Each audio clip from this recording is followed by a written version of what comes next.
Heath Miller said, I've wondered. He sounds like Columbo, apparently. I was going to say. Just one more question, sir. One question, Just one Mr. more Rager, before I go. One more thing. Yeah, so I've wondered about this from a historical perspective.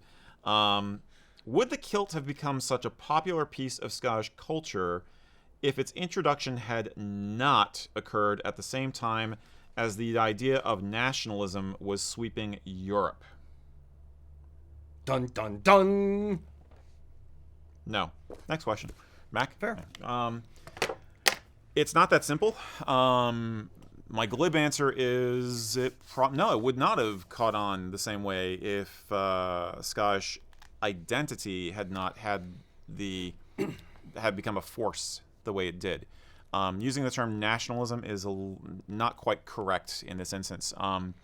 For one thing, nationalism in general has existed ever since like the 17th and early 18th century, when the concept of an absolute monarch came about, and basically nation states started to identify themselves as an entity that needed to fight other entities. That they had that vague sense of nationalism started that early. Nationalism, as most of us think of it, is more of a mid-19th century thing, especially as a result of Darwin's studies and the advent, unfortunately, of social Darwinism and the idea that a nation was an organism and a nation had to be a coherent entity to compete with other nations. So nationalism. But what you did have, starting in the 18th century, pretty much as soon as the prescriptions dropped, was the, I may butcher the name, but the Scottish Society of London and other organizations started pushing for getting Scotland back on its feet and getting it properly recognized and getting Scottish culture brought back and preserved after years and years of struggle and the oppression of the prescriptions and things like that. And so this was a trend that was on the upswing ever since Culloden, honestly. It started slow as a little thing in the corners with secret societies and stuff, and then they became public because the Scots were no longer seen in Britain or by the English as a military or political threat. By the end of the prescription. Correct. Yeah. So, vaguely saying after Culloden, vague history here. Disclaimer, okay? So it was safe to acknowledge them again, and it was safe to romanticize them. They became the fashionable underdog, and you had the tartan craze, which gripped England as well as Scotland in the 18th century. But this started to get more and more serious and less cartoonish as time went on. And so by the early 19th century, you have people like Sir Walter Scott and his associates. Again, the Scottish Society of London was a big player, coming about and saying, no, this is about economics as well as identity and cultural preservation and pride. So things really just went from a nice cruising speed up to high gear going into orbit. So you had the tartan craze and the idea of Scottishness, which he helped engender, and that came to the fore with the visit of George IV to Edinburgh in, was it 1832, I think? And then after that, Queen Victoria fell in love with tartan, and of course you had Scots serving in the British Army, which you'd had since the old days also. But I mean, they basically became like, the beloved barbarians of the British Empire, and the guys, these Scots were going out and fighting for the empire and being great warriors, and so the warrior aesthetic and the warrior culture of Scotland became very known. It wasn't just, it became not like the enemy, therefore, they're primitive barbarians up in the Highlands. No, they are noble warriors with an ancient tradition. Barbarians. There are. That's who said that? There was a quote like that. Oh, there is? Yes. Yeah. Woohoo! I win. Yeah. Do you remember who it was who said that? Because there was an English quote like that, like It around. sounds like a Churchill quote. Yeah, frankly. no, but it's around. I think it's around the time of Waterloo. It's like, but anyway, so basically, European nationalism, when you think about like the revolutions and the rise of the other imperial powers, is different from what happened in Scotland.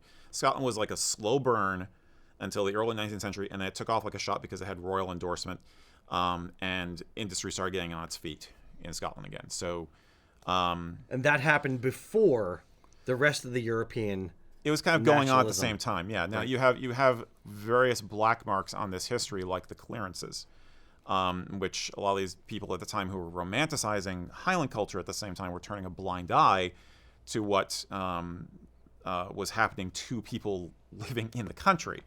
And there's some really dark history there. But the cultural artifacts that we love, the identity, the kilt, Highland dress, basically was the aesthetic uniform of this rise in Scottish identity, more than a nation, more of an identity. Does that make sense? Yeah, a cultural identity, not a national identity. Correct. Okay. Correct. Yeah, but it's very complicated, and I'm just giving a very light overview. I do think we have to acknowledge the service that the Victorians did for cementing Scottish national dress and for helping to preserve Scottish culture, although there's been a lot of weirdness that has had to be untangled as well. You know, again, that Romanticism led to a lot of odd BS? things, a lot of BS. You know, insert Sovietsky Stewards No. here. No, You know, never. Right.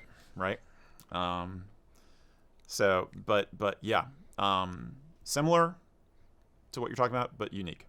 Yeah, kind of its own thing. It was kind of manufactured to some degree, and therefore that's where you get the murky marketing / misty origins of certain things, because it was kind of to some degrees made up, to some degrees Yeah. pulling from history. It was all kind of a Yeah. thing all at the same time. Yeah, I think what happened was you had stereotypes and you had romanticizations, like in this country the whole BS of the noble savage, that white people had about Native Americans, like, oh well, they're beautiful and noble. We decimated them, but they're beautiful and noble.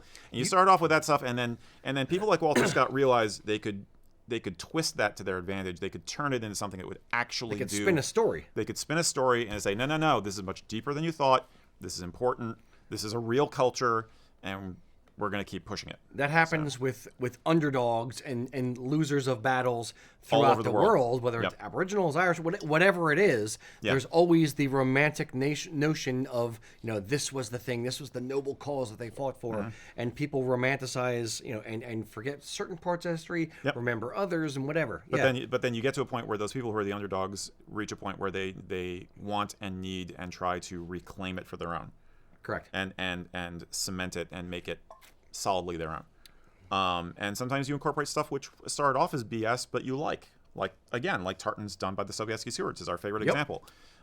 It's like, you know what, we like it, so we're We going to know keep it was designed by con men, but we don't care. We like this one. I'm the clan chief. 'Cause the output's it's good. now official. Boom, done. Yeah, but it's a trend of history that started all the way back with like the Romans, where Tacitus and these guys were talking about the great and powerful German barbarians, because it makes us sound better if our enemy was not these poor villagers, but actually these mighty warriors who are like superhuman. Makes our guys sound really cool because we beat them.